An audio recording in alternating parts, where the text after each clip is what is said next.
Right, well, good evening, everyone, and a very warm welcome to this Insights public lecture, the first in person, at least partially, for 2 years. And it's a very special occasion for another reason as well, and that is because of our speaker, the outgoing Registrar, Dr. John Hogan, who recently retired after 20 years in the role, but we've not let him escape just yet. So as I say, this is the first time we've had a small invited audience in the Curtis Auditorium, as well as a virtual audience watching online, and you're all very welcome this evening. I've got the great pleasure to announce that this public lecture series will return to fully live audience events after the Easter break, so please keep an eye on the Public Lectures website and Twitter for more details about that. As a hybrid event, we will be having a Q&A following this evening's talk. And for those of you watching online, please do share your questions in the YouTube chat, or you can tweet us at InsightsNCL. And if you are tweeting about the event, please use the hashtag InsightsNCL. So as I say, we've got the great honour of having our speaker, it's Dr. John Hogan, and it's in fact exactly 2 years to the day that this lecture was originally scheduled to take place. So John, please accept our apologies for this delay. Now, John will need very little introduction to many of us here and joining online, but just a short kind of introduction, if I may.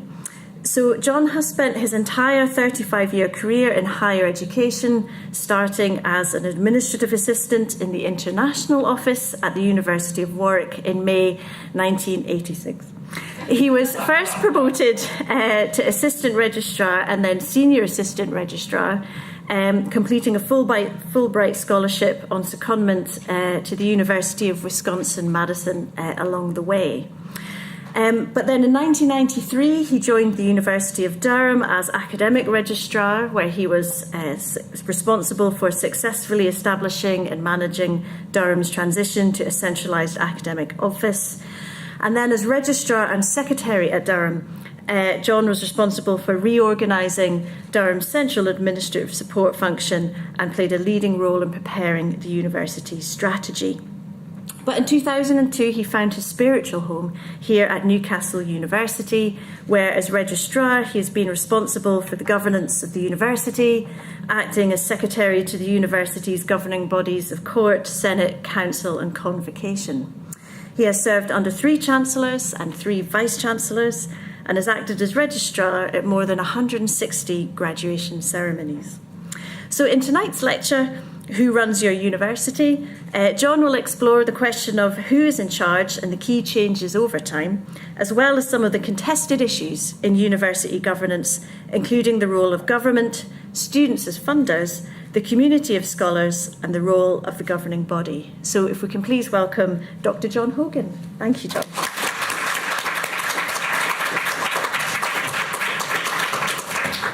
Annie, thank you very much for that. One of the first jobs I had in higher education at the University of Warwick was actually writing the introductory speech for the person who was presiding at public lectures. And the then registrar, after my first effort, wrote back, "You make it sound like an obituary." Well, I'm glad to say you avoided that, so thank you for that. Right, let's see if I can get this to work. Okay, now it's already been said. This is virtually 2 years since it was meant to take place, and we all know why. Live performance has stopped for a while, so this is a bit of a hybrid.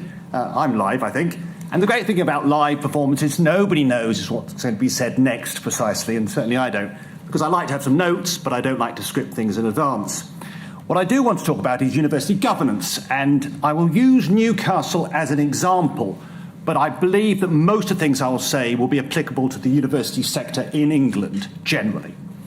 I'm also, if I could be forgiven, adding a little bit of a historic perspective. In fact, that's the main theme, because my first degree and PhD was in history, and I'd like that perspective for this particular talk. Okay. Now, I'm going to give you a particular perspective on universities. I must stress it's not the only perspective. Indeed, it may not even be the most important view, because arguably universities, which are extremely complicated places, work best when they come together in clusters of activity, be it particular research activities or degree programme delivery. And yet I'm going to talk to you very much about the bird's eye view, what it's like to look at the institution from a top down. But please bear in mind that other perspectives count and matter. Now, the history of higher education in the North East can be traced broadly to the University of Durham 1832 Act of Parliament. And this was established by the Dean and Chapter, and therefore was very much an Anglican institution. Generally, I don't know whether Annie would agree with me, the history of higher education in the 19th century is anything but a glorious one. And I'm afraid in the case of Durham, that's certainly true. In 1862, the then warden proposed increasing student fees, but the Senate replied, "We doubt the expediency of increasing the costs of education here. We think the success of the university will very much depend upon its cheapness." Now things change, but Durham, like many other higher education institutions in the 19th century, in England, I must stress, Scotland was different, of course, did struggle. And Durham basically looked upwards. Durham was established primarily by the church for the training of clergymen, whereas the pressure for higher education provision in the city of Newcastle was born out of the fact that we were a great industrial city, and some of the great and the good felt there was a need to train engineers, miners, to work on farms, agricultural practices, and medicine, of course. So, crudely, Durham looked up to the heavens, where we look down to parts of bodies and underneath the ground. And there were two separate parts to this university, but we were awarding degrees in the name of the University of Durham. Now, the critical factor, perhaps to emphasise this point, is that the university movement in the late 19th century was fundamentally driven by the great and the good, the lay members of the community. And in our case, in Newcastle's case, some of our founding buildings were sponsored by fundraising campaigns. So £20,000 was raised for the establishment of the College of Physical Sciences. And the School of Medicine, which started in 1834, became part of the University of Durham in 1852, College of Physical Science in 71, so forth, Armstrong College, and with the recognition of two divisions of the university, and those two colleges in Durham, in Newcastle rather, came together for King's College in 1937. So, we have a number of buildings which were named after rich benefactors, and that's continued into the modern era with both the Philip and Marjorie Robinson libraries, for example, or the Catherine Cookson building. We were part of a wave of great civic universities that can be traced back to the late 19th century. So the Victoria University of Manchester, 1884, Birmingham, 1900, Leeds, 1903, Liverpool the same year, Sheffield 1905, Bristol 1909. This was important, and I want to come back to the lay dominance in a moment. But the difficulty for Newcastle by 1963 and the Act of Parliament was it was unusual for a city of this size not to have a university in its own name.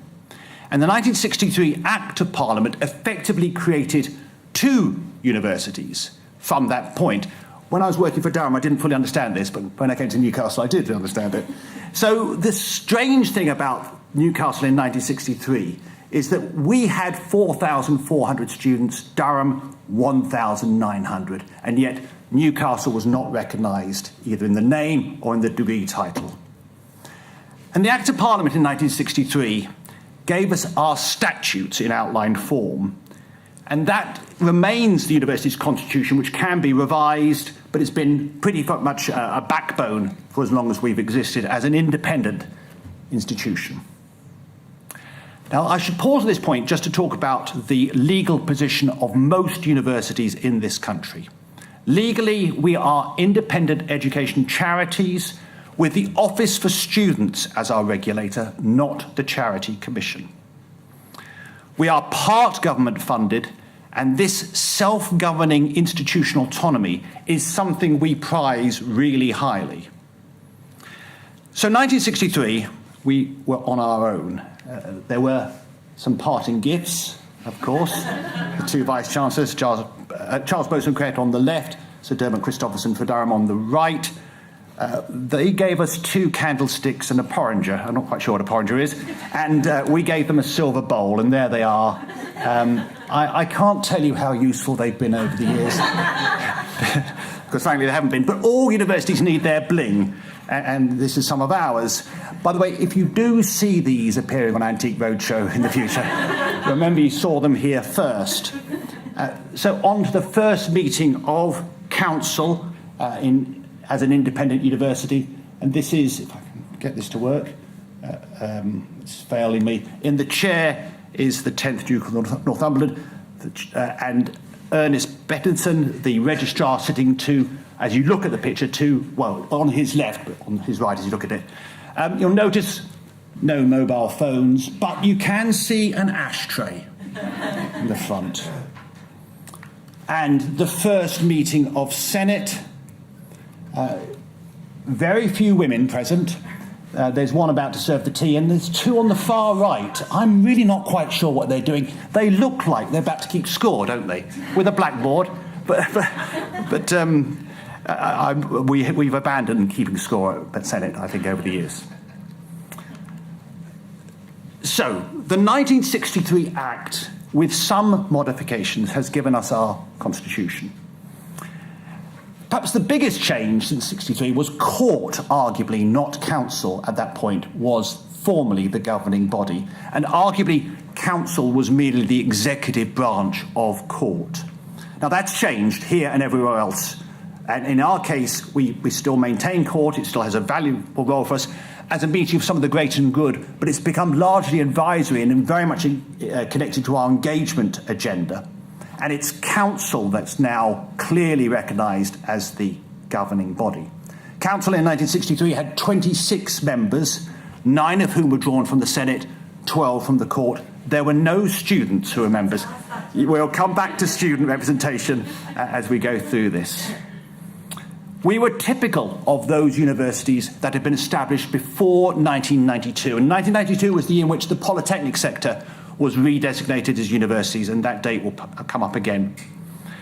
So, council. Council is the supreme governing body of the university, and we have 25 members. That's slightly larger than the typical size for UK universities. A pre-92 university tend to be larger than post-92s, but typically pre-92 tend to be in the range of 20 to 25 members of the governing body. Post-1992s, i.e. the former polytechnic sector, between 12 and 20. In our case, it meets 6 times a year. Again, that's fairly typical. There is a joint meeting of Senate typically once a year. And council has a number of key subcommittees: finance, audit, remuneration, nominations committee, and student partnership committee. Again, that's a fairly typical pattern you'll find throughout English higher education. Now, one of the things that is highly distinctive about the English model is that we do value our institutional autonomy more than perhaps is apparent elsewhere in Europe. The European patterns of governance have a great deal of diversity, and it is dangerous to generalise about them, but to do so in a few moments. Most have a dual system of council and Senate, and I'll come back to the role of Senate. But it's unusual for European universities to have such strong control over the composition of their boards. Typically, government appointments are made to their governing bodies, and there is generally a much closer alignment between the university sector and the will of the government, for good or for ill. But the variety is enormous. So in the Netherlands, you could have 3 to 5 people on the governing body, Spain up to 50 members. On average, the lay members, the independent members of the governing body, can take up perhaps half the board membership. There have been multiple governance reforms in Europe over the last decade or so. United States, again, a great deal of variety.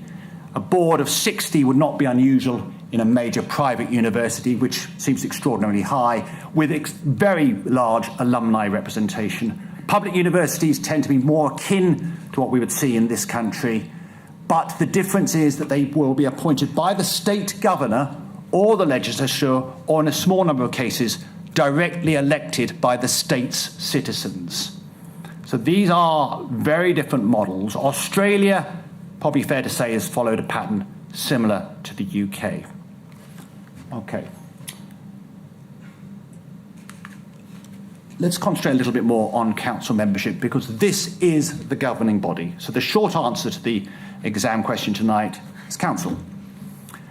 Council takes all the really big decisions. It decides to appoint the Vice-Chancellor, it decides on major investments in buildings and so on. It decides overall on our financial strategy.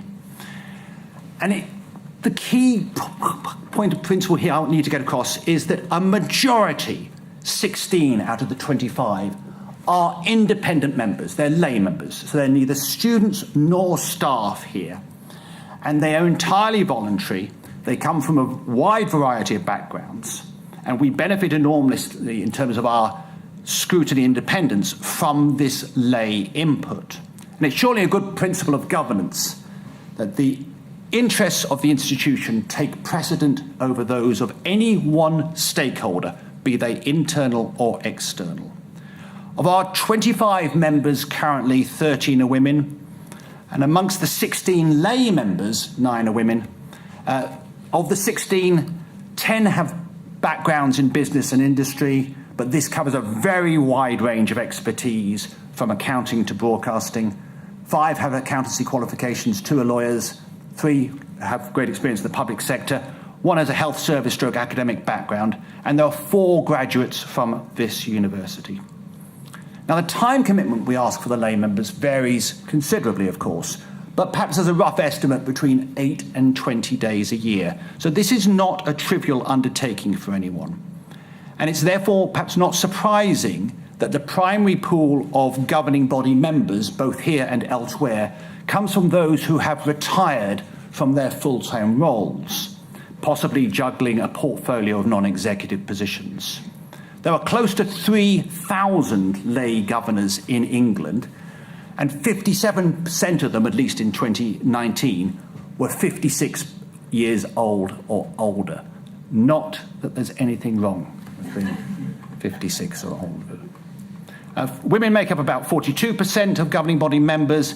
Share from ethnic minority is much lower, at around 8%, and those who declare a disability between 5 and 6%. 3/4 of chairs are men, and over half the deputies are women. 1/3 of the lay members of governing bodies up and down the country are auditors or trained accountants, and that's quite significant. Although there is a marked lack of practicing HR professionals involved across the sector, so we're told. One recent and fairly critical study of university governance found that 25% of non-executive directors of universities say they do not have enough information to do their jobs effectively. And I think that sums up the essential dilemma for council, and particularly the lay members. Universities are extraordinarily complicated and difficult places at times. And we ask people who are not employed and are not students to take the really big decisions together with other members on the governing body. And that dilemma about how to manage the right information at the right time for the governing body, I think, is a key role for the Secretariat and indeed those members of staff, including the Vice-Chancellor, who are on the governing body. So let me just say something particularly about some of the lay officers. We have a relatively new Chancellor, a wonderful poet, whose formal installation will be on the 12th of July, and I think people are really looking forward to that. Our Chancellor is largely a figurehead, but an important ambassador. And as has often been said before, if we didn't have a Chancellor, we couldn't have a Vice-Chancellor. So, an important role. On Council, we have Paul Walker, who's Chair, former Chief Executive of Sage, Angela Russell, former Finance Director of Newcastle Building Society, and Heidi Mottram, our Vice Chair, current Chief Executive, of Northumbrian Water. So you can see the calibre of people we can attract to our governing bodies. Now, the key point here to make is that none of the lay members are remunerated. They give their time voluntary to support this great educational charity, and we're much the better for it. This issue of remuneration does come up in the sector, but so far only a handful of UK universities have made the decision to offer payments to either the chair of the governing body or some key chairs of subcommittees. It will come up in the future as well. Now, we are a research-intensive university, and one of the features of universities established before 1992 is to have a key role for the university's Senate. And Senate, in our case, is sovereign on all academic matters. The Vice-Chancellor chairs Senate, and our Senate is distinctive in two ways. First, it is relatively small compared to most. If you're at Bristol, you'd have 104 members, Durham 80, Edinburgh 300, and University College London over 1,000. Well, imagine trying to serve tea to that lot.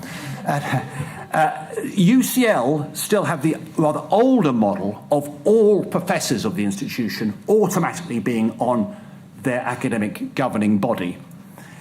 Key committees here for Senate are research, education, engagement in place and global, which stem from the university's strategy, and that strikes me as a very sensible model to follow. The question about how best to govern a university of this sort is core to this lecture, and I've made the point that we have a governing body with strong expertise and independence. But it must surely be in everyone's advantage to have a Senate which is able to inform and shape decisions, because this is the body that helps drive the university academically. But over the last 30 years or so, there's been a tendency to downplay the role of senates, or in the new university sector, if I can still call that term for something that was established in 1982, academic boards. The Office for Students, our charity regulator, for example, in its regulatory framework mentions senates or the equivalent academic board once in 168 pages of its regulations. It mentions council or the governing body 67 times. So you can see where their emphasis lies. Now, I think this is regrettable because we do need this sense of shared governance in such a complicated organisation. We, of course, have an academic structure. Ours was largely put in place with the 3 faculties in 2001, 2002, and although there have been changes over the years, this 3-faculty structure has still held good for, well, over 20 years now. Okay, so that's the introduction, and now I want to talk about phases of control. Because the answer to the question, who runs your university, has changed over the years. And I'm going to suggest there is a 4-fold model. The first phase, which I've already strongly indicated, comes with the establishment of the universities and the funding of universities, which largely came from civic donations. And it should be no surprise, therefore, that the lay membership of universities dominated. James Bryce, Professor James Bryce, Professor of Jurisprudence at what became Manchester University, was an extremely influential figure, and his constitution helped shape thinking about how universities should run. The University of London's governing body in the 19th century had no academic representation at all. It was entirely lay-led and managed. Now, this reversed or changed dramatically in the immediate post-Second World War period, with a significant increase in university government funding from universities and the guarantee of funding, which was perhaps the key point. With the Robbins Review in 1963, Robbins Report, there was a major expansion in the higher education sector. And so in 1970, the Provost of University College London, Noel, later Lord Annan, wrote a paper on university governance where he asked, is there a university in the country where the governing body is not a dignified rubber stamp? The true governing body is the Senate. Even Council's Finance Committee does little more than set the stage for cutting the cake. We cannot and should not want to return to the days when Council really governed. We prefer self-government by the academic staff. In the definitive guide to power and authorities in British universities, written by Moody and Eustace in 1974, a picture is drawn where the supreme authority in universities must therefore continue to rest with the academics, for no one else seems sufficiently qualified to regulate the public affairs of scholars. Okay. Now, this picture of academic dominance had already been punctured a little by student activism. So the wave of student activism in the late 1960s had already won students a place on the governing body and on Senate. There was a concord outreach between the National Union of Students and the Committee of Vice-Chancellors and Principals to agree representation.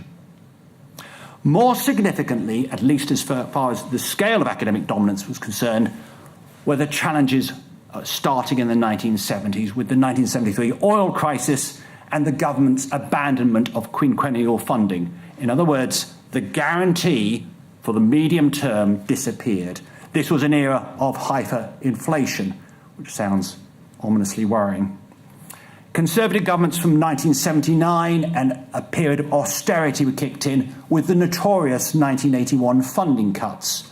By the year 2000, funding per student had fallen 45% compared to the 1980s level. In May 1985, the University Grants Committee required universities to produce a strategic plan for the period 1986 to 1990.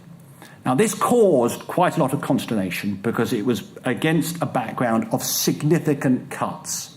So how were universities going to cut that cake if it was down to Senate? And in most cases, of course, that's all lost in the midst of time. Wouldn't it be nice if we could see what actually happened? But in our case, I'm pleased to say we can, because our predecessors participated in a Channel 4 fly-on-the-wall documentary under a series called Red Brick. Now, can you imagine how brave, I think that's the politest term to use, it was to let the cameras in? But I, for one, am extremely grateful, because I'm going to, if this works, show you a little clip now from episode 4, which focuses on the meeting of Senate to discuss an academic plan for the loss of 90 academic posts and the closure of Scandinavian studies. The meeting took place in October 1985. Professor Laurie Martin is in the chair. Professor John Cannon, one of the only 2 Pro-Vice Chancellors there, will be the main speaker. And you'll just briefly see my predecessor, Derek Nicholson, sitting to the Vice-Chancellor's left. Let's hope this works.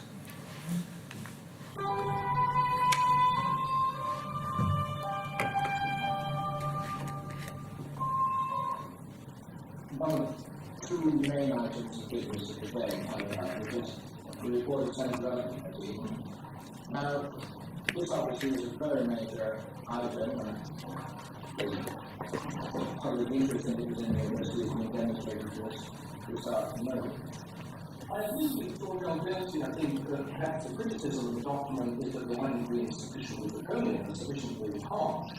I don't think, though I agree with him, that there is no sense of overall strategy. Because I think there was an initial decision made shortly that we are going to maintain ourselves as a major broad-based university. And in a way, the discussion that Senate has so far is surely predictable. We've had the medics, if I may say so, saying that perhaps you're going to be university for medics, the engineers saying what about engineering, and doing science quite properly, speaking out the science, and then the other voices. But the difficulty is, if we listen to all these voices, and there are many good and persuasive voices, we will not come anywhere near to meeting our financial targets. That is the imperative. Meeting our financial targets, that is the imperative. And you can begin to see why this was such a struggle. It wasn't as bad here as it was for many other universities. Notoriously, the then Vice-Chancellor of, or Principal rather, of University College Cardiff sent a letter back to University Grants Committee which outlined the institution's strategy, which was simply described as KBO. And I think colleagues will know that I'm not keen on initials instead of spelling it all out, but on that occasion, I'll let it ride. I'll come back to Cardiff if I've got time in a minute. Now, this challenged academic governance. And there were a series of reports and initiatives which led to what I've described as the rise of the executive. And I'm going to spend much of the rest of the lecture talking about the rise of the executive and markets.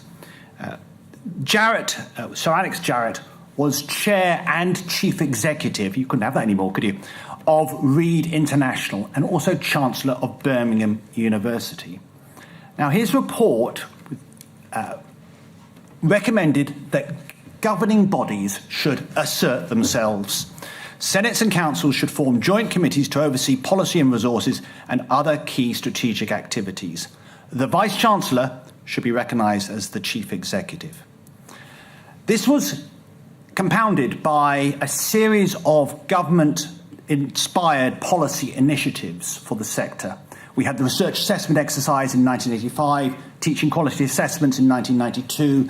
The Times started producing its Good University Guide in 1992. World League tables followed 2004. So suddenly, if you're on the governing body, you can see in a league table, no matter how poor the methodology may be for those things, you could see where your university stood compared to other universities, both in the UK and elsewhere. You could also see whether it's going up or going down. And suddenly, you had tools available to understand comparatively how the university was performing. The introduction of the polytechnic sector into the universities also drove a more managerial model. They had a stronger executive, and over time there has been a real convergence in management style between the pre- and post-1992 universities. Lord Deering, head of the Post Office, Chancellor of Nottingham University, produced a very important, influential report in the mid-1990s. On governance, his recommendations was that the size of the governing body should be restricted to 24 members. Prior to that, many had become much larger, with 45 or so not being unknown, with perhaps a third elected by the Senate. And he made clear that there should be governance effectiveness reviews, and the key role for the governing body should be to determine institutional strategy and monitor the performance of the Vice-Chancellor. Finally, Sir Richard Lambert, former editor of the Financial Times and future Chancellor of Warwick University, there's a theme emerging here, called councils to establish strategic and business plans and use key performance indicators. He wanted a voluntary code of governance, which was duly produced, and he made no reference at all to senates in his report. He did note, though, that many well-run universities were developing strong executive management structures with small, cohesive cabinet-style management teams. There were parallel developments, which we don't have time to go into tonight, of course, in the world of corporate governance and business. So universities were following a general trend of corporate development and governance. So let's come on to, as an example, Newcastle University's Executive Board. And it is a mix of 9 academics and 4 drawn from the professional services. This composition and style is very typical of the sector. In terms of the academic membership, we have a classic matrix structure. We have 3 faculty pro-vice-chancellors who line manage the faculties. We have 4 pro-vice-chancellors who take responsibility for key strategic themes running through the institution. And together with the professional members of staff, they come together to take the really big decisions. In our case, Executive Board is a subcommittee of Senate and Council. A brief word on a couple of the key developments here. Despite the growth in higher education and the huge business pressures and responsibilities, I say despite, and maybe that's the wrong word to use, vice-chancellors are still drawn overwhelmingly from academic ranks. In a study in 2015 of the top 100 universities in the world, every vice-chancellor who was vice-chancellor of a university in the top 100 had a PhD. Typical background is to be drawn from the ranks of a deputy vice-chancellor or a pro-vice-chancellor. Currently, just under 30% of UK vice-chancellors are women. It was not unusual in the 1970s not even to advertise for a vice-chancellor. Now the use of headhunters is absolutely standard. Average length of appointment is around about 8 years, and the key role has become strategic leadership. There's been a growth too in the number of pro-vice-chancellors who have moved from being an elected position by the academic community to being a substantial post in its own right, typically appointed via headhunters. And the number of pro-vice-chancellors increased in the pre-1992 sector by over 50% between 2005 and 2016. Now, that's significant because that was an era when there wasn't that much growth in the student numbers. And the reason for this growth is this need to take executive responsibility for the complexity and the management of the institution. Okay. So you could say, well, got it. Council, Executive Board with a role for Senate which has been challenged. But I'd suggest that something new is happening which is even more interesting and challenging for all concerned, and that has been the rise of the market and regulation. Now, clearly much of this is driven by a UK fee narrative with the 2012 introduction of the fee of £9,000 for UK students. Tuition fees were actually reintroduced in the modern era as a result of the Deering report with a £1,000 fee in 1998, and that's increased.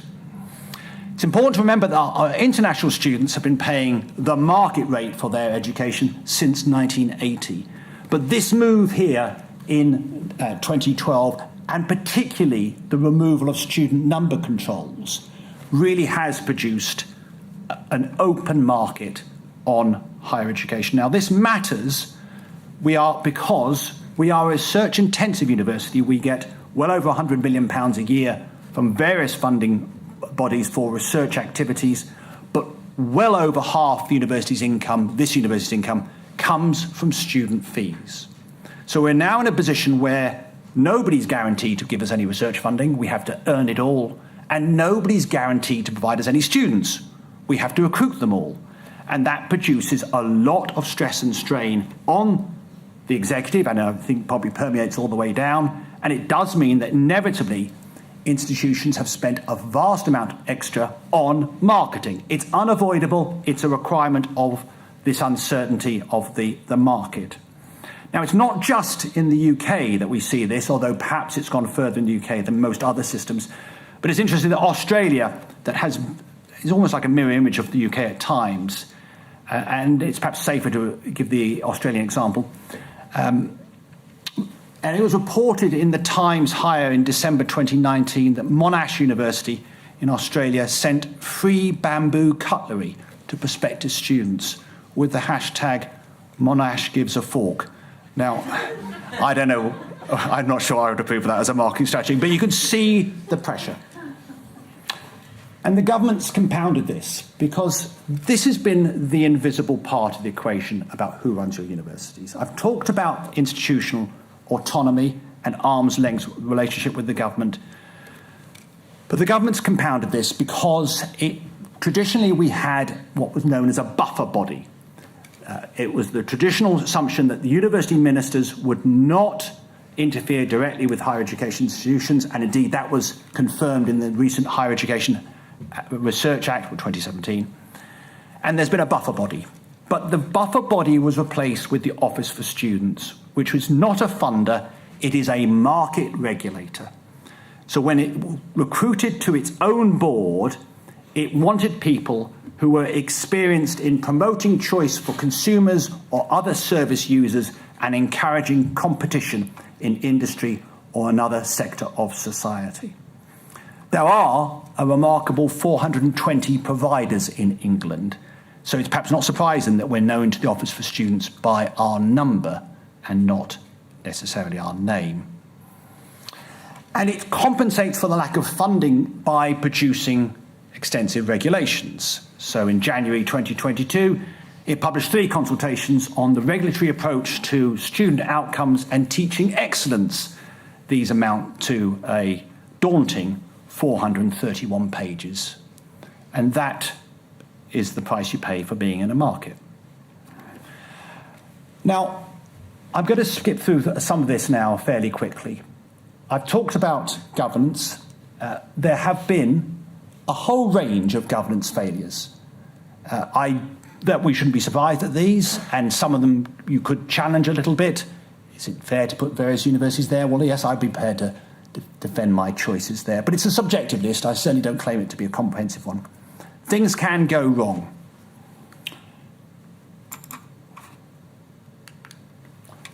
Now, why do they go wrong? Well, there are certain things that you require for good governance and threats to good governance, and I've listed some here. But fundamentally, governance failures occur when people in power behave badly. Now, it may not be their fault, they may lack the information, but they behave badly and no other part of the governance structure prevents it. And it does happen on occasions, even in the university sector. What we've seen over the last 40 years or so is an increase in public accountability. We've seen the importance of the student payment, the rise of the student voice, the student as a consumer. We've seen a huge range of diversity of providers and increasing regulatory framework. The response throughout the sector has been less concern about idiosyncratic details and other factors which I've mentioned here. Fine. It would be remiss of me, though, not to say a little bit about staff and students, because I can talk about the framework, which I've done, but fundamentally, universities work at their best when we come together as a community to deliver a wonderful range of higher education opportunities. Throughout the UK, there are about 440,000 staff. About half of them on academic contracts, and you may say, well, that's a bit low, but do remember that universities have a tendency to do everything themselves. So in our case, we do our own catering, our own cleaning, our own portering. We do virtually everything except build our own buildings, and even then our estates department oversees that construction work. So we are a complicated organisation, but you can suggest there are both academic colleagues and professional staff who do come together and work successfully, but there are some divisions. Crudely, our academic staff have an incredible passion and commitment to their academic work, their discipline. They value, as we all do, academic freedom. They value the autonomy to deliver the best they can. They have a traditional approach to collegial self-government, which reflects on the number of the committees that universities typically have and a sense of trying to build a consensus. Now, professional staff, of whom I'm an example and have grown in importance over the years, come from a wide range of different backgrounds, but I think we all find that the environment of higher education can be incredibly stimulating for those professional skills, and we intend to deliver. And one of the things we do really well at this university is our degree ceremonies, which are rather special, so I don't apologise for showing a picture of that. In terms of the students, it's important to note that student unions themselves have a different legal structure to the one I've just been talking about, and probably deserve a lecture on their own right, Abby, when you're ready. They are legally independent. They have their own trustees, and we have a complicated relationship, partly because of a piece of clumsy legislation in 1994, which gives council oversight responsibilities, but there's a degree of ambiguity about that. Fundamentally, student unions are regulated by the Charity Commission, whereas we are regulated by the Office for Students. The big issue for most students, I think, remains the one of value for money. Is the degree worth what I am paying for it, even if it's come from a student loan? And prior to the pandemic in 2019, 41% of their students felt the tuition fee represented good value for money, and that's pretty poor, only 41%. It declined to 27% in the year of 2020, and for obvious reasons. It's worth noting, though, that the Scottish feeling is much higher, that 63% of Scottish students think it represents good value for money. And that's, I suggest, not because our Scottish cousins are so much better at delivering higher education, but simply because of the different fee regime which doesn't exist for Scottish students. Perhaps the fundamental question to ask, though, which is of interest, is despite this concern about the high cost and therefore the poor value, only 3% of students, when asked on graduation, said that if they had their time again, they would not enter higher education. So overwhelmingly, they would do it again. And the results, I hope, are successful. Okay, so I'm going to wrap up now. I think you might ask, well, where is the registrar in all this? And Annie in her introduction talked about the role a little bit. I think it's fair to say that despite a degree of influence and so on, you still have to be careful about how you do things as registrar. So this is the only known example of me telling a future Prime Minister where to go. I had to be in academic regalia to do it, and even then I was on my knees. So with that, thanks very much.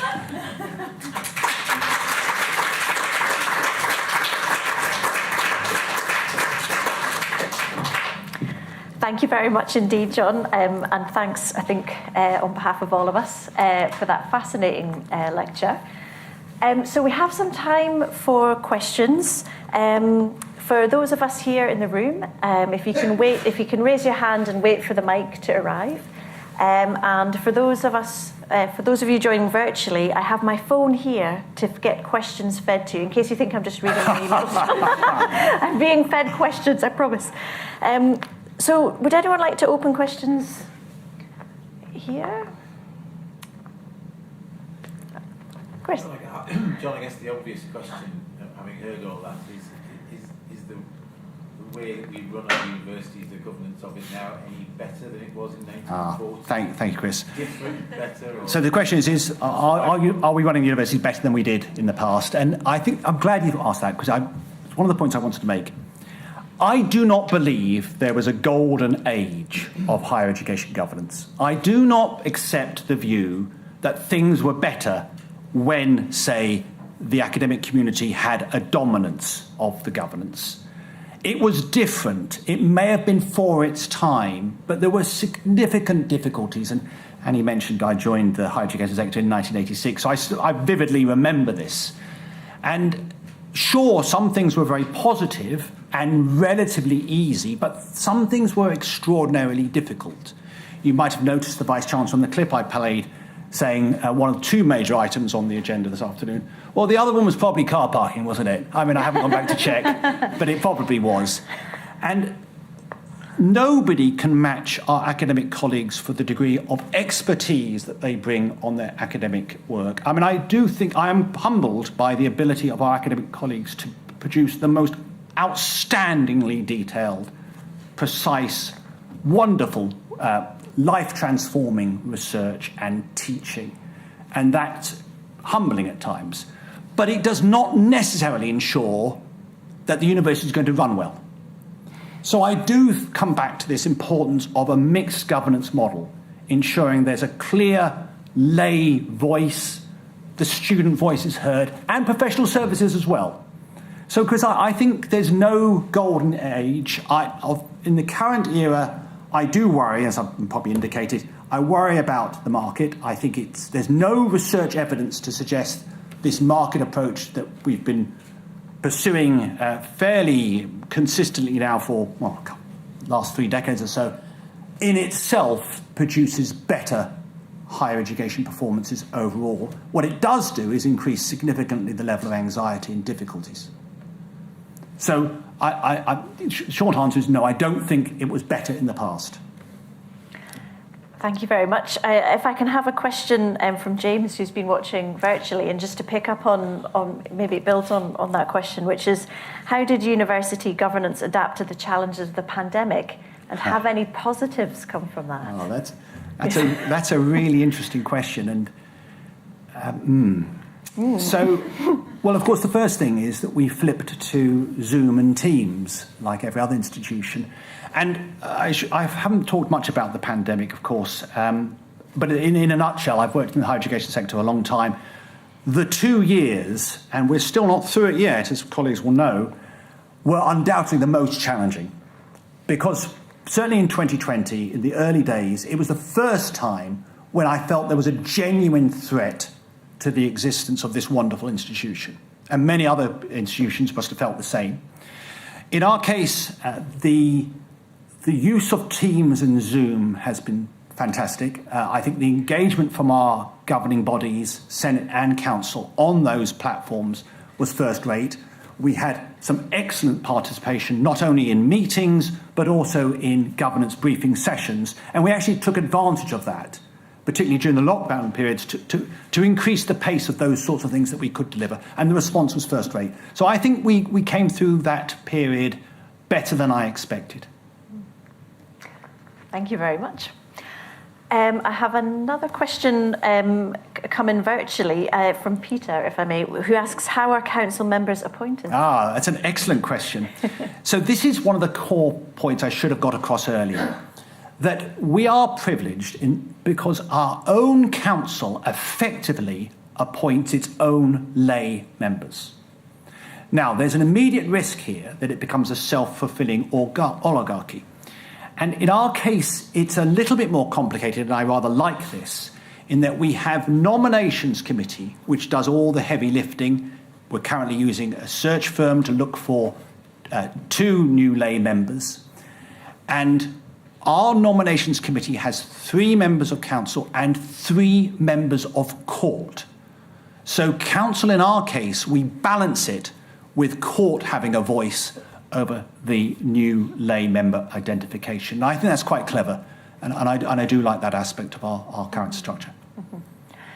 Well, I think I might abuse my privilege as chair, if I may, John, and just ask, taking the kind of long-term historical view, of which we are both fans, of course, and I wonder whether you think that universities, given all the changes that have happened, particularly since the 1980s and that kind of mapping onto the development of corporate governance, do you think universities can still say that they are unique in terms of their governance in our society?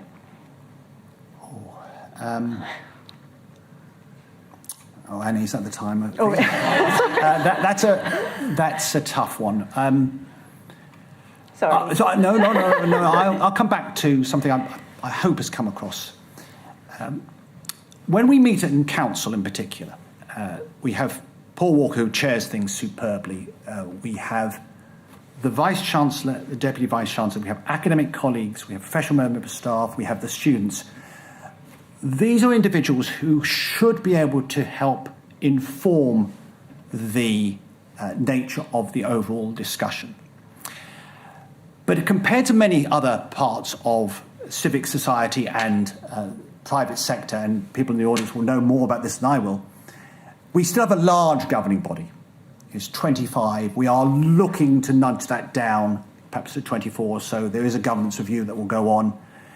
It's proven difficult to get it down to sort of numbers, well, certainly in the Netherlands, it makes you wonder what they're doing in 3 to 5, my goodness. So I suspect we are unusual still. And that issue of, if there are too many people around the table, will remain, I think, one that needs to be managed on an ongoing basis. Mm-hmm. Thank you, John. Jane. Thanks, John. Fantastically interesting talk. One of the sort of trends, I just wondered if you agree, is that universities increasingly have been expected to demonstrate public good, benefit to society, and even a sort of sense of accountability to local communities. And I just wonder whether you felt that had implications for the way in which universities were governed. Yeah, Jane, I think that's, again, a really interesting question, because in a sense, the decision taken in, 1989 to take the Polytechnics out of local authority control, and then in 1992 to put them as part of the university sector with the redesignation, then moved directly away from that concept of local involvement. So in our case, and this is common with the vast majority of universities, we do not have ex officio lay places. It used to be the case that some positions would be reserved for, say, a city councillor. But that's no longer the case. And I think if we're going to deliver on the engagement strategy, which is vitally important for this university, we should do so without clouding the governance. I will come back to the importance of having a governing body that's able to take the most difficult decision without any suggestion that it was somehow doing so for factors beyond the best interests of the university. Remember, we are a charity, and as such, the council must act, as trustees do, for the best interests of that educational charity. Now, I think that it doesn't conflict with the delivering of an engagement agenda, but I do strongly believe the approach we've got of putting it into our strategy as a cornerstone of our strategy and then asking council to help oversee the strategies being delivered is the right approach. I've got Phil and then yourself. Sorry, if you don't mind just waiting for the mic, that would be wonderful.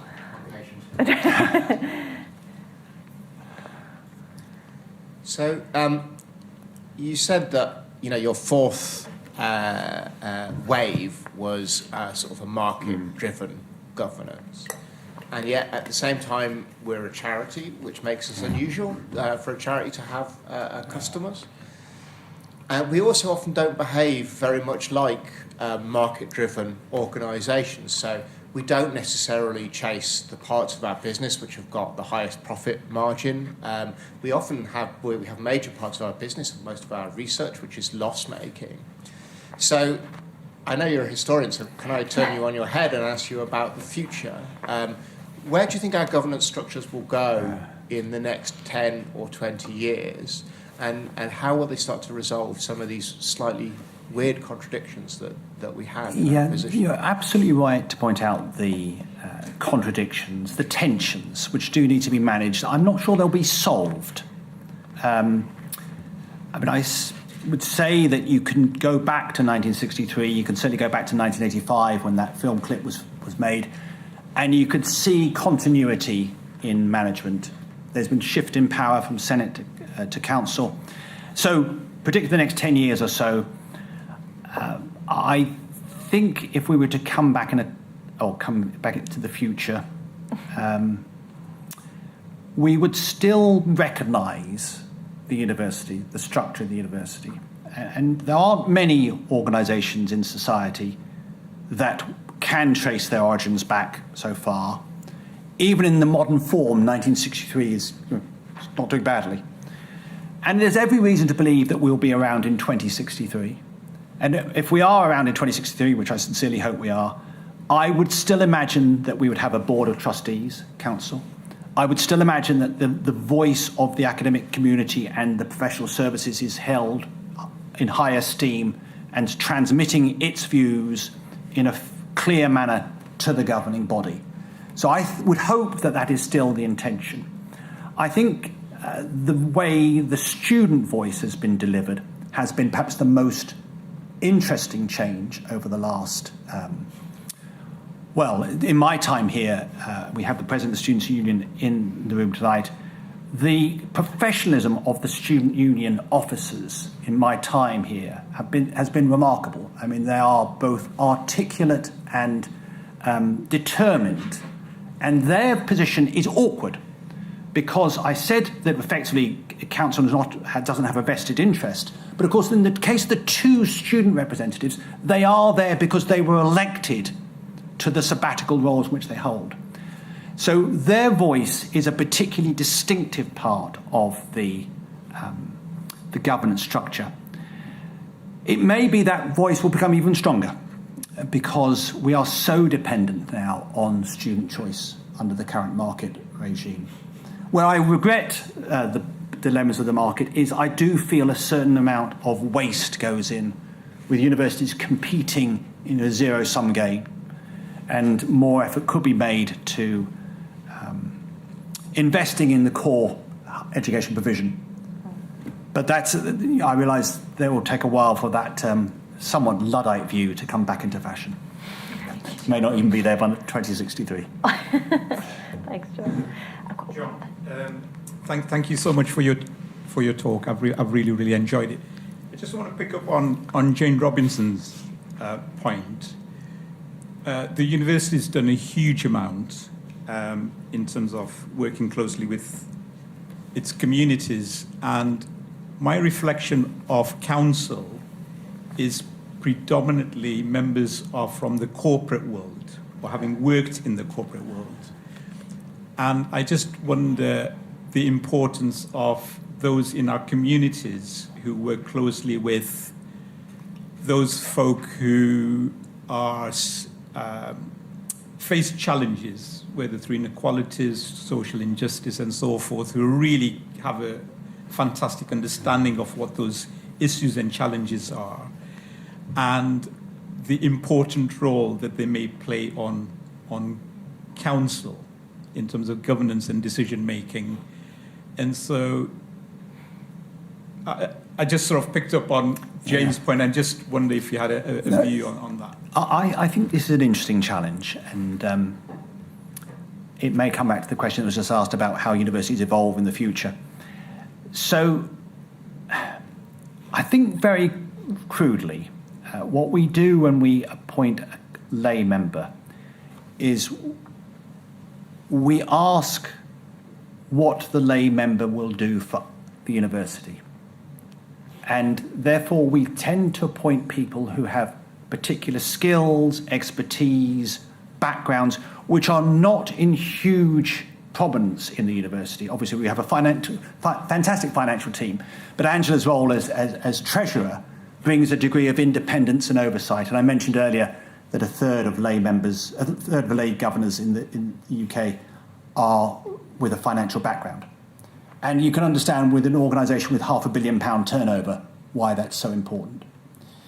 But it's perfectly reasonable to think that as an institution which is so based in this great city and this great region, that it should have a mechanism for involvement with the community. Now, I'm not entirely sure that the governing body is the right vehicle for that.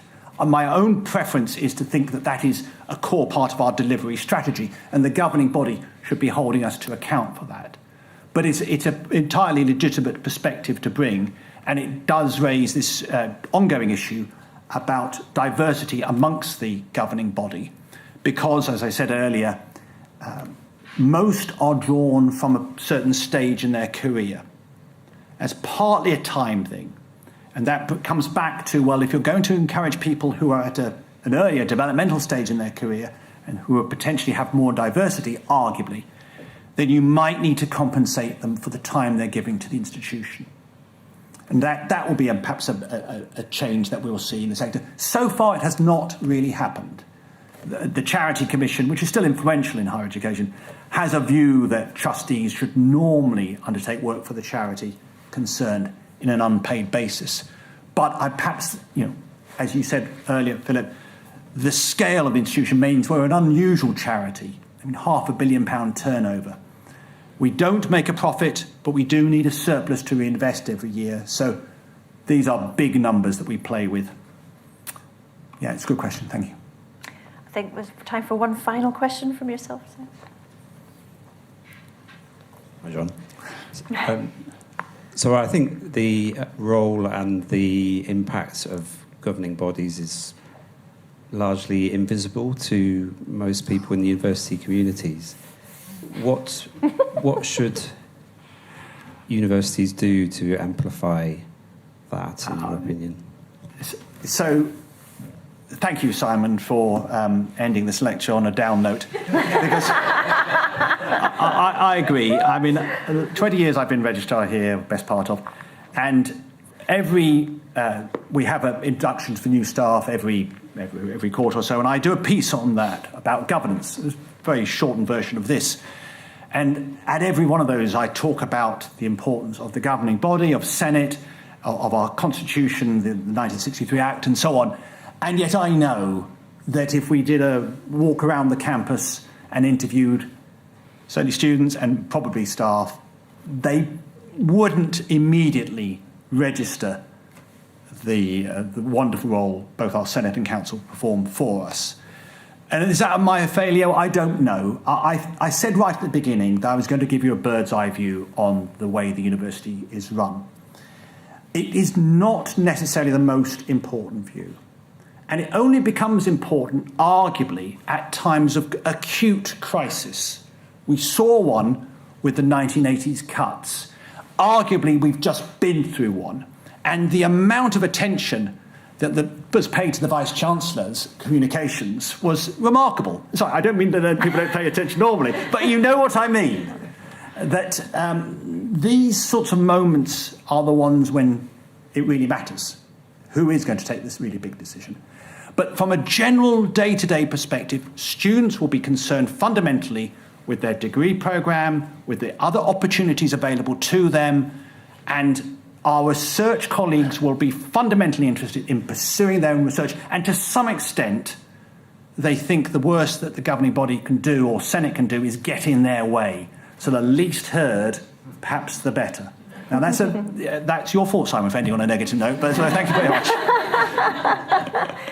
Well, we don't want to end on too negative a note, and I suppose it falls to me just to express our gratitude to you for not just 20 years of dedicated leadership and expertise, but for allowing us to drag you back, lecture to us, and then grill you with questions as well. Some of them are tough, yours is the toughest. I hope we're not setting an overall tone for your retirement, John, but if you can all join me in thanking him. Thank you very much. For a wonderful. Thank you.